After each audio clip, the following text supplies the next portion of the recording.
പൊന്നാനി നിള സംഗ്രഹാലയം 10 ദിവസത്തിനകം ഉദ്ഘാടനം ചെയ്യുമെന്ന് പി നന്ദകുമാർ MLA. സമ്പന്നമായ നിളയുടെ സംസ്കാരത്തെയും ഭാരതപ്പുഴയുടെ മടിത്തട്ടിലെ സാഹിത്യ, സാംസ്കാരിക, ശാസ്ത്ര ഇടങ്ങളെയും പുതുതലമുറയ്ക്ക് പകർന്നു നൽകുക എന്ന ലക്ഷ്യത്തോടെ പൊന്നാനിയിൽ നിർമ്മിക്കുന്ന നിള സംഗ്രഹാലയം 10 ദിവസത്തിനകം ഉദ്ഘാടനം ചെയ്യുമെന്ന് പി നന്ദകുമാർ MLA വാർത്താ സമ്മേളനത്തിൽ പറഞ്ഞു. നിള സംഗ്രഹാലയം, ആ നിള സംഗ്രഹാലയത്തിൻ്റെ പ്രവൃത്തി കഴിഞ്ഞ് അതിൻ്റെ പൂർത്തീകരണവുമായി ബന്ധപ്പെട്ടുകൊണ്ട് പല തടസ്സങ്ങളും ഉണ്ടായിരുന്നു. ആ തടസ്സങ്ങളൊക്കെ നീക്കം ചെയ്തുകൊണ്ട് ഇല്ലാതാക്കിക്കൊണ്ട് ഇപ്പോൾ അതിൻ്റെ ഉദ്ഘാടനത്തിലേക്ക് പോകാൻ പോവുകയാണ്. ഒരു 10 ദിവസത്തിനകം 12 ദിവസത്തിനകം അതിൻ്റെ ഉദ്ഘാടനം ഇവിടെ നിർവഹിക്കപ്പെടും.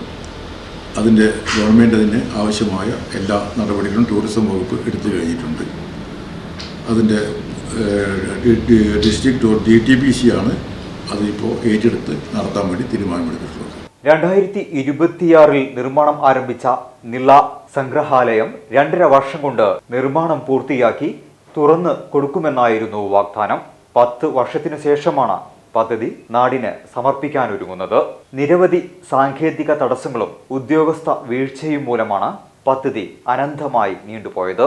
നിളയുടെ ഉത്ഭവം തൊട്ട് കടലിൽ ഒഴുകിയെത്തുന്നതുവരെയുള്ള നിള നദിയുടെ യാത്ര, നദീതട സാംസ്കാരിക അനുഭവങ്ങൾ, നിളയുടെ തീരത്തെ നവോത്ഥാനവും ദേശീയ പ്രസ്ഥാന പോരാട്ടങ്ങളും, രാഷ്ട്രീയ മുന്നേറ്റം, ശാസ്ത്രം, മിത്തുകൾ എല്ലാം ഒഴുകിയെത്തുന്ന പൊന്നാനി എന്നീ വിഭാഗങ്ങളിലായാണ് മ്യൂസിയത്തിനുള്ളിലെ കാഴ്ചകളൊരുക്കുക. നിളയുടെ തീരത്തെ സൈനുദ്ദീൻ മഖ്ദൂമും എഴുത്തച്ഛനും പൂന്താനവും ഉൾപ്പെടെയുള്ള സമ്മിശ്ര ഭാവങ്ങളുടെ സങ്കലനം പുതുതലമുറയ്ക്ക് ഇവിടെ അനുവേദ്യമാകും. പഴയകാല കപ്പൽ മാതൃക സൃഷ്ടിച്ചാണ് ഗവാലി കോർണർ ഒരുക്കുന്നത്. മുൻ സ്പീക്കർ പി ശ്രീരാമകൃഷ്ണന്റെ MLA ആസ്തി വികസന ഫണ്ടിൽ നിന്ന് 2.5 കോടിയും ടൂറിസം വകുപ്പിൽ നിന്ന് 5.5 കോടിയും ചെലവഴിച്ചാണ് മ്യൂസിയം നിർമ്മിച്ചത്. 2016 നിർമ്മാണം ആരംഭിച്ചത്.